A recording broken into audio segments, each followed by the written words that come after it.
Mi disculpa, don Eduardo. Vas. Con permiso. Oye, Mateo. Déjate el bigote, se te ve bien. Sí, don Eduardo.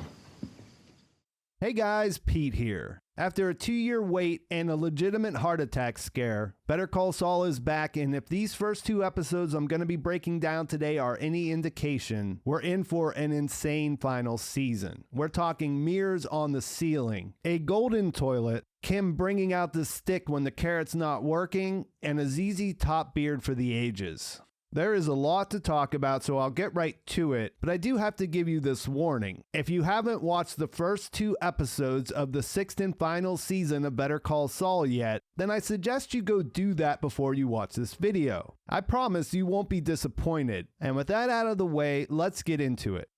When I first watched this first episode, my curiosity on how they were going to pick up with the Gene scene was through the roof. And this is not a Gene scene, it's a Saul scene, or perhaps it would be better described as a post-Saul scene. And it's a teaser in the true sense of the word, in that it brings up a lot more questions than it answers. A much repeated line about Saul as a character is that we never saw his home life in Breaking Bad. And here we get a look at that to start things off. The things we can put together are that this is after Ed the Disappearer helped Saul and Walter White escape Albuquerque. If there was any question about whether the authorities would have Jimmy on their radar and still be looking for him in the Gene timeline, this appears to confirm that without a doubt. And I think you could get really close to saying that Kim wasn't around behind the scenes in the Breaking Bad timeline based on the way this place looks. I just can't imagine her using that golden toilet every day. And also, most of what we see them collecting as evidence looked like it belonged to Jimmy.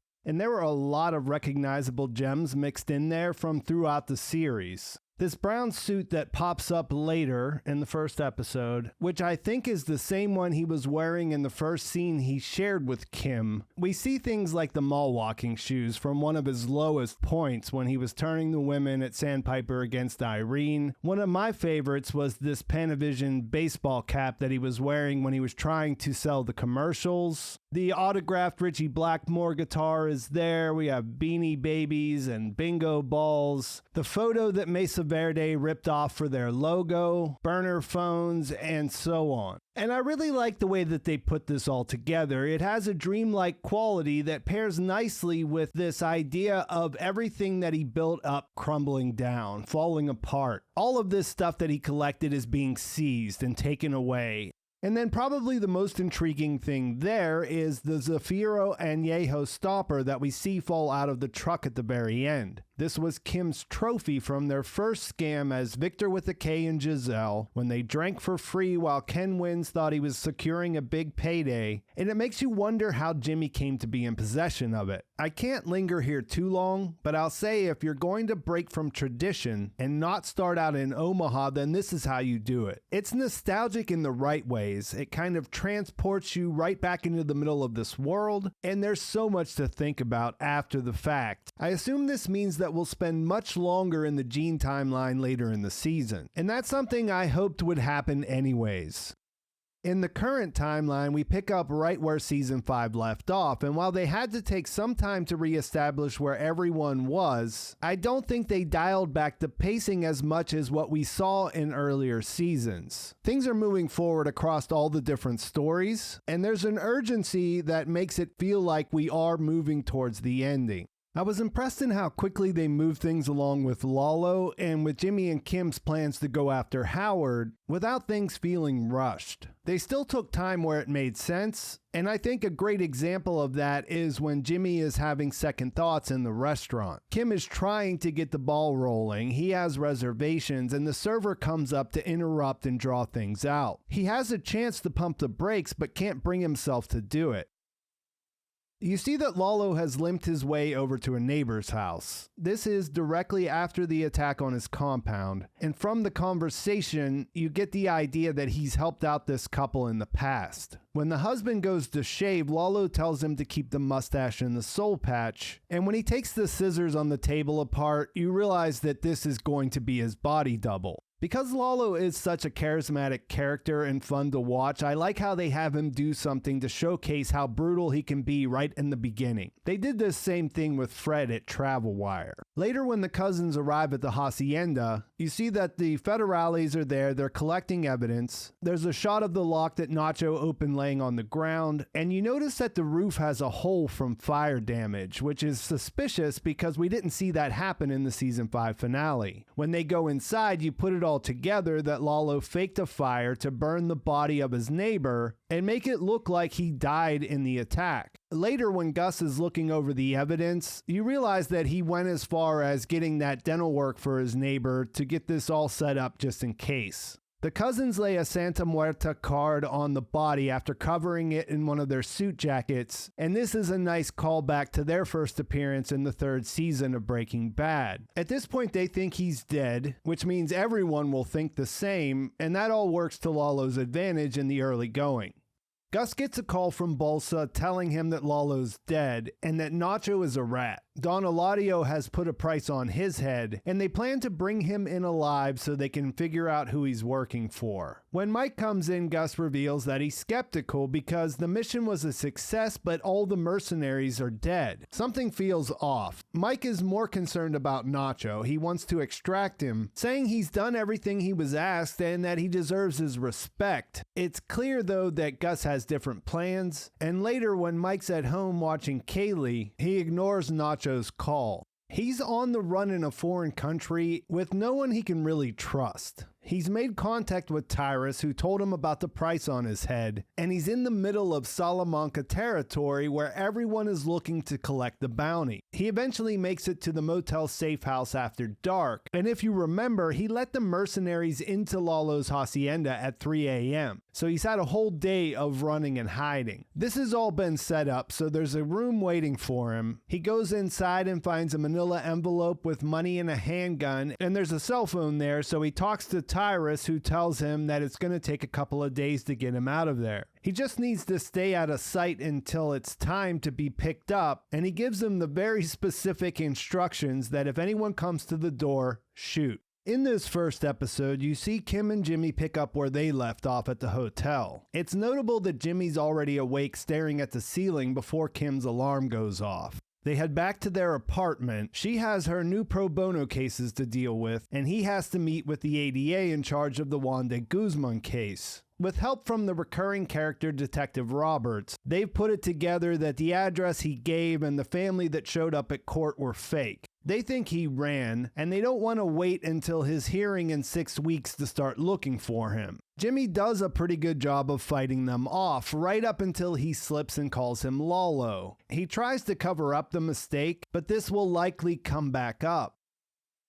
He's got that on his mind later when he meets up with Kim, who fills him in on her day. She's trying to save the kid who Jimmy lent his brown suit to. His rich friend is trying to blame him for a robbery. And when Jimmy says it sounds like a day from hell, you see that she's actually beaming. She says it was one of the best days of her life. And then when she thinks about it, she clarifies her professional life. She really likes helping people who would slip through the cracks otherwise. And when she asks him how his day was, he doesn't bring up the Lalo situation. Instead, he tells her about the car he rented, and that leads to her saying that she thinks Saul Goodman would drive something with a little more flair, and that Saul Goodman has an office, something eye-catching, a cathedral of justice. She wants to start looking for something soon. They make a plan for that Saturday, and it's a little bit surprising to think that she's fueling this transition into the Saul Goodman that we know. She looks happy, but she also has an agenda. After a pause, she tells him that she wants to discuss first moves against Howard, and as I mentioned before, Jimmy still doesn't appear to be on board with this. I think we have to remember the timeline here. He's still absolutely feeling the effects of his trip through the desert. You can't miss the sunburn that's still on his face. And he did go talk to Mike, where he was assured that Lalo was going to be killed, but he's still a little bit in shock from everything that happened. She thinks that they can get Sandpiper settled and leave Howard standing. A little bruised maybe, but still standing. And she brings up the idea that they should start with Cliff Maine. She says that they have to pace it right, and that if they move too fast, they'll see them coming. And adds that it has to make sense. It doesn't have to hold up in court, but there has to be a reason for everything. We don't have to wait long to find out what they're trying to do. They go to Howard's country club. Jimmy has signed up for a tour, which gets derailed when Kevin Wachtel sees him and complains to the membership director. He makes an excuse about the club having a 2-year waiting list, a clear turn from how he was treating him just a minute ago. And so Jimmy breaks into a hilarious performative tirade about how they're trying to keep him out because he's Jewish because of his name, which of course Jimmy McGill is not. This sets Kevin off. He continues to push his buttons, nearly provoking him to violence. And then he takes the opportunity to ask to use the bathroom because the stress is hell on his diverticulitis. He gets access to the men's locker room, which was where he was trying to go the whole time. There he clogs one of the toilets to create a diversion. He's able to find out where Howard's locker is. Kim sees that they're returning and sends him a message to abort, which he ignores. And that leads to him having to get naked to pretend he's just getting out of the shower, drying his hair when they come in. The plan was to get a bag of drugs to fall out of Howard's locker when he opened it so that Cliff would see it. Howard is as surprised as he is, so Cliff isn't really suspicious, but it's something that'll stick in his mind since there isn't a good explanation for it either. Kim, who seemed to be exhilarated by the entire process, especially looking through those binoculars, worries that it might be too subtle, but Jimmy assures her that it was perfect. And you do see Cliff thinking as Howard drives off. It was pretty impressive how Jimmy rose to the occasion in the heat of things considering everything else that's going on, and it makes you realize just how good of a team these two make when they're so inclined. Lalo is on his way to the border where he pays a couple of coyotes to help him cross. Before he gets in the truck to leave, he decides to call Hector, who's pleasantly surprised since he thought he was dead. He explains what happens, calling Gus a coward for sending paramilitaries into his home. He pulls out the episode's F-bombs to say fuck Bolsa, fuck Eladio, and declares, I'm going to come north, I'm going to hurt him, and then I'm going to kill him. Hector wants to say something, so he starts going through the alphabet, and he's asking if he has proof, which he doesn't. And then he thinks about it and says, wait a minute, there is proof. And he says he knows where to find it and that he'll see Hector soon. He comes back to the truck to get his money back from the coyotes since he isn't leaving. They refuse, and then we get this shot where they close the truck so that we watch the border crossers inside as they listen to things go bad outside for the coyotes. Lalo executes them both. He opens the truck back up and tells the crossers that they're going to have to find a different way north, and then he gives them their money back before he jumps in the truck and goes back the way he came.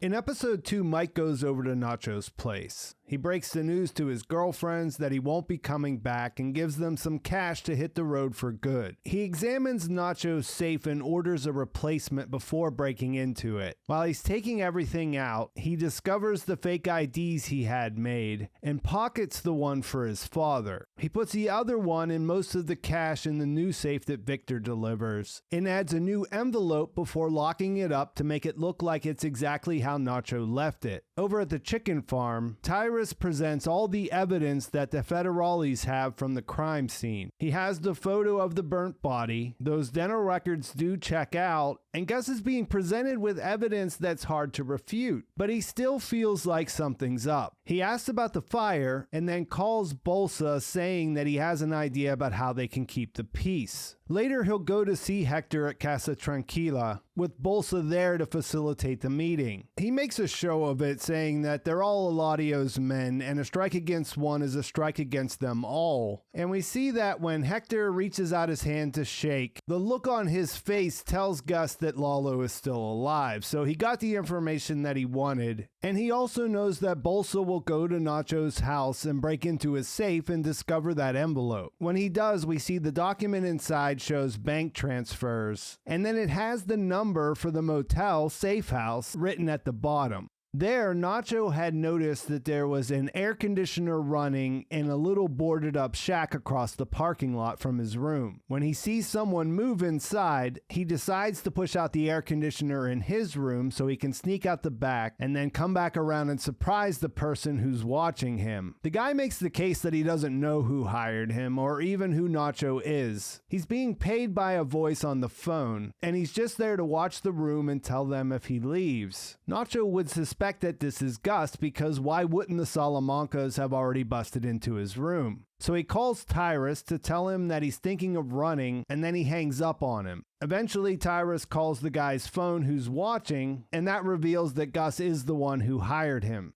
Nacho knocks him out and gets ready to run, but at the same time, Eladio's men that Bolsa sent arrive at the motel. He had ducked into a truck, so they walked right by to start kicking in the doors. He's spotted and he kills one of their guys, and another guy advances on his truck shooting at him, but the cousins kill him because they need to capture Nacho alive. He's able to hotwire the truck before they get to him, and after a face-off, he plows his way out of the parking lot. It's a win, but things still don't look great for him being able to get away on his own. Later, we find out the truck is found, but he escaped. Everyone in the cartel still believes that Lalo's dead, and we actually see some cracks in Gus's facade as he's receiving the news. We see his hand twitch, and then he knocks over a glass when he's pouring some water. Mike tells him that if Lalo was coming, they would know, and that he knows he can't make a move without a reason that the bosses can get behind. He needs to find Varga alive and get him to talk. This means that even though Nacho's smart, he's eventually going to get caught, and Mike wants to take 4 guys across the border to find him before they do. Instead of doing that, Gus wants him to go get Nacho's dad and bring him there, and Mike flat out says no. Tyrus pulls out his gun, Mike closes and locks the door, and says you don't understand, that's not happening. This is one of those scenes that manages to be so tense even though I know how the story ends for each of the characters involved. Mike delivers the line from the trailer saying whatever happens next, it's not going to go down the way you think it is, and then Nacho calls his phone. He gets the go-ahead to answer it. You don't hear their conversation, you just hear Mike say that it's not his call, and then he tells Gus he wants to talk to him, and it cuts away before you find out what happens. At their apartment, Kim and Jimmy are trying to come up with something that will get Cliff to want to set a meeting with a potential client, but then not want to pursue the case. They're trying to plant more seeds about Howard having a cocaine problem. Kim comes up with an idea that she's sure Jimmy will hate. He goes to a roadside trailer that has the inflatable Statue of Liberty that was above his office in Breaking Bad and is featured in the BCS opening credits sequence. Betsy and Craig Kettleman are inside to make their first appearance since season 1. She's not happy to see him since he stole and returned their ill-gotten pile of cash back then, and Craig's reaction to Jimmy really underlines what made these characters so much fun. They're despicable criminals who delude themselves into believing that they're the victims, and you gotta love it. After all this time, Betsy still thinks that Saul's the bad one. When she forces him outside, Jimmy lays the perfect trap. He dangles a promise of exoneration, and that he's found grounds for a large civil suit in their case. He knows how Betsy feels about him and that she won't trust him, so he says he needs some assurances that she won't take the information to someone like Cliff Maine. It's the perfect setup. He knows Betsy will fire him. He throws in the idea that if she mentions where she got this information, that he'll be entitled to a cut to make sure she doesn't say anything, and it ends with her thinking that she's just outmaneuvered him. They more or less go straight to Davis and Maine. We see another returning character. Jimmy's old babysitter from his time there, Aaron, comes in to tell Cliff that they dropped in. When he asks why they think HHM didn't provide proper counsel, Betsy offers up the cocaine addiction accusations, and Craig hilariously says that he knows this because it was common knowledge out in the yard. They sound crazy and there's a conflict of interest, but you can see that it worked perfectly to get Cliff thinking about the accusations. Jimmy sets a meeting, and when Kim sees that he's grabbing some cash, they get into a discussion about the carrot and the stick. Jimmy acknowledges that the stick she has in mind is huge. But he knows these people. They're more carrot types, especially Betsy. Because she doesn't agree with his assessment, Kim decides to join him at the meeting. She turns out to be right. The Kettlemans are upset after visiting a bunch of real lawyers that all rained on their parade. He tries to offer them money to smooth things over, and they're not in the mood for the carrot. Instead, they insist that he needs to exonerate Craig and threaten to go to Howard if he doesn't make it happen. So, true to their nature, the Kettlemans' new business involves stealing from their clients. Kim says enough of the carrot, picks up the phone, and talks to someone she knows at the IRS on speaker. She lays out their scam, and Betsy eventually breaks, promising they'll do whatever she wants. She leans in on threatening them to drive home the point and leaves feeling pretty confident they'll never talk about what happened. Jimmy lingers behind to give them the money anyway, which Kim asks him about when he goes outside, and it's interesting to see where they both are at this phase of the plan. This feels like a glimpse of a new facet in Kim's personality, and when Jimmy climbs into the car, he murmurs wolves and sheep, recalling that flashback to his childhood in the family store. As they drive away, we see that someone is following them. Initially, I thought this was Lalo, but then I watched the teaser for the next episode and realized that's probably not the case, and the episode ends there. This was a fantastic way to start things. Setting the table can sometimes feel more like a chore during the beginning of any new season of a show, but bringing a teaser like what we have here can really smooth things over. What can you even say about this house that Saul Goodman lived in? Does that tell us he eventually got the Sandpiper settlement? Could this be a gift from the cartel? I mean, the way it's decorated. Or did he really become the kind of person that buys tiger stripe bedding? I understand the concept of being dedicated to the bit, but this is something for a guy who lived in the back of a nail salon. And that stopper, what is that saying to us? Did he inherit this after Kim's demise? Did she leave it for him when she split town? I still don't believe that she lived in that house, but is that what it's trying to say? At this point, everything still feels like it's on the table. In a show that always seems to improve, everything is still working. It looks great. There were so many memorable shots. The performances are at a level we've come to expect, and there's an added sense of dread hanging over all of these meticulously planned out moves that the characters are making. I'll come back to that complexity and how flawlessly things are progressing in a minute, because none of this can end well. Nacho's situation is incredibly dire. I can't imagine what it would feel like knowing the cartel is looking for you when you're deep in their territory and you know they've got torture on their minds. There's a price on your head, you can't trust the person that put you there, and you just have to stay put. Vince Gilligan directed the second episode and brought some of those shootout chops that we got to look at in Bagman, and it's hard to imagine how Nacho gets away. It's also wild to see Mike's reaction when Gus tries to use his father as an incentive. It feels like there's some real tension building between these two characters. The idea of Lalo coming north again is ominous, in that it brings Kim into a dangerous position. Jimmy is about to learn what being a friend of the cartel can mean. Just like Mateo learned that all that fantastic dental work came with a price. And Lalo's seen enough of Kim to know that she'd be an upgrade from what he's getting from Jimmy. It seems possible that he's coming after them, but it's a lot more likely that he's going to use them in a situation where he shouldn't be able to move around that easily. I really love all the callbacks, the returning characters, and reusing all these objects that we can recognize. You always hear about building a world that feels lived in. And what I love about all these things that pop back up, like an ant on a fingertip that makes you think about Jimmy's first introduction to Lalo, or the H.G. Wells book we see in the opening, and then later on Kim and Jimmy's nightstand in their room, it all makes it feel like a world where we're comfortable, where we recognize things, where we're a part of what's happening.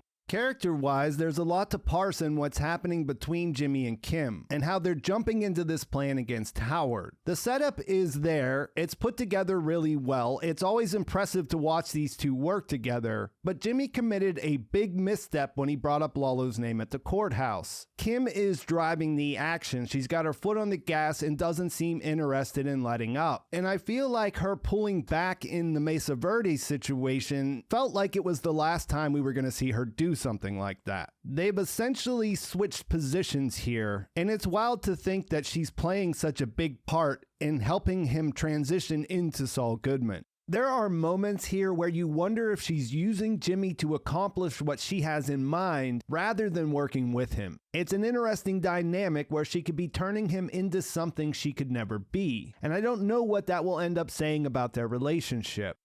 Mike pocketed the fake ID for Nacho's father. He's testing what he can get away with saying in front of his boss, and it's rare to see Gus showing signs that the situation is getting to him. With all the darkness that surrounds the coming ending, it's a treat that the show still manages to take time to be extremely funny when it wants to be. The way Jimmy turns things around at the country club is probably where I laughed the most based on the situation they created there. But the whole existence of these Kettleman characters brought it to a similar place in the second episode. Betsy's inability to see that they are actually criminals, or at least to admit as much, will always work for me, and Craig is just the perfect complement. And I mentioned how things were working out pretty flawlessly to this point. Gus is able to plant evidence that Bolsa finds, Lalo is able to buy time by having a body double around, and Jimmy and Kim are thinking ahead and don't seem like they can miss. The thing is that Howard should suspect Jimmy planted these drugs or whatever happens to him. Just a couple of days ago, he confronted Kim at the courthouse, telling her about all the deranged stuff that Jimmy's doing. This leads me to believe that they know Howard will figure this out, and that's all part of their plan. But you also have to expect that all these things that we see getting set up here are going to start falling apart. So it's an exciting place to be. I'm looking forward to see where they go next.